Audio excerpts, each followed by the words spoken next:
Kennebec River, Skowhegan Gorge. Here behind me, you can see it. The set of rapids as it heads down toward the Great Eddy down below, above where Wessarunset Stream comes in. I'm going to turn so you can see kind of some of the cliffs here and behind me that form Skowhegan Gorge. And above that bridge, you see Weston Station. Now, Weston Dam is named after Joseph Weston. There's Weston Avenue up on the island. So he was one of the first people to help Benedict Arnold on this journey up through here. Both him and his sons used their oxen to help transport gear up over around Skowhegan Falls.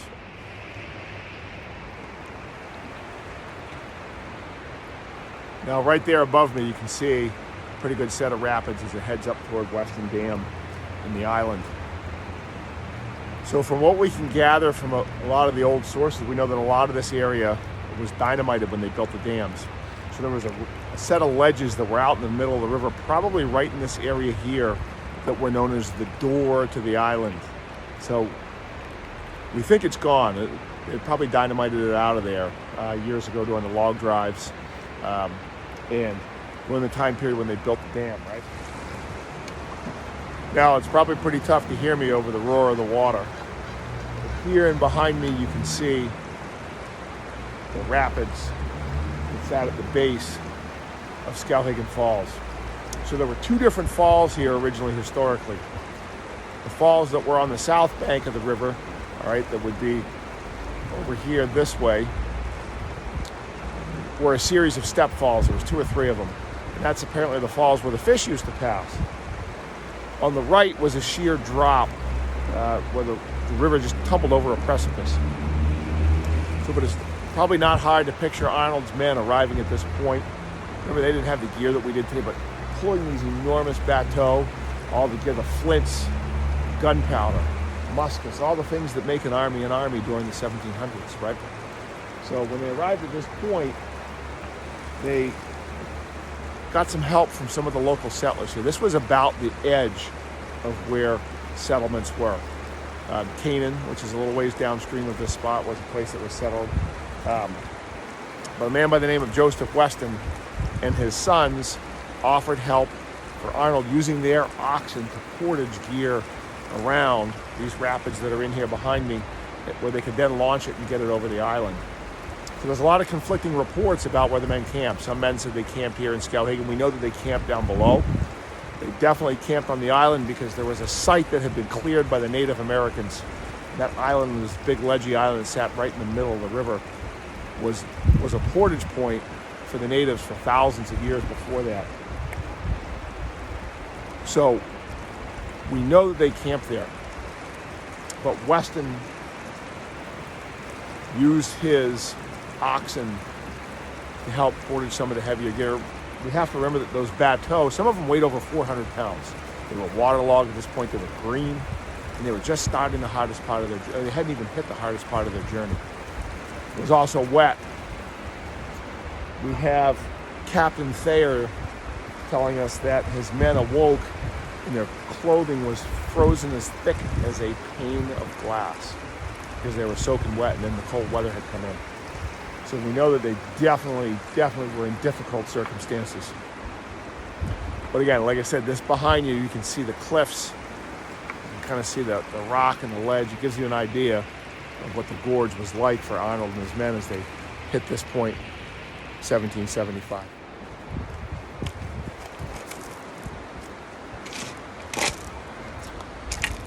Now, one of the interesting things that Arnold's men recorded, and Arnold himself, was that here in the river behind me, there was a large conical rock of like bluish gray rock that they said was about 6 feet in height. And the whole thing had been scalloped out for years as the Native Americans stopped for thousands of years to take material probably for their arrowheads and spear points and knives as they needed them, scrapers, right? So we don't really know where the rock is. Most likely it was a glacial float, something that had been brought down by the glaciers during the Ice Age. But there are quite a few pieces of material that look about like this right here. It's rhyolite, it's got kind of a greenish gray look to it. May or may not be a piece of the rock. It's definitely been struck a couple times, but it's all through this gorge right here. Chunks of it and floats of it all over the place. So kind of an interesting little piece of history. And they also recorded that some of the Native Americans that were with them at the time of the journey stopped to gather material for their blades and for their tools from that point before they crossed the line. So here we are looking upstream at Skowhegan Falls. Probably kind of tough to hear me above the roar of the river. Gives you an idea how heavy the rapids are. Now this has since been very manipulated, right? But there were two falls here in Skowhegan, so when Arnold's army arrived, this power station that you see here, obviously all this modern stuff was not there. If I zoom in, see, I would go down there, but that area is fenced off. That is where his army needed to carry their gear over that island to bypass the falls. And tucked up over the corner of that ledge right there behind the Old Mill Pub here in Skowhegan, there's a pretty serious precipice in the river. This island that you see here, one by one, those bateaux and all that equipment had to be unloaded at the base of that and carried over that island. Now, it was the island itself, the carry trail across that, was described as about 60 rods in length. Now, a rod is 5.5 yards. So we're looking at it probably 350 yards or so that they had to move all their gear across that island. Now the dam is here today, right, but there was a series of step falls over here on the south shore. The north shore up this direction here was one drop.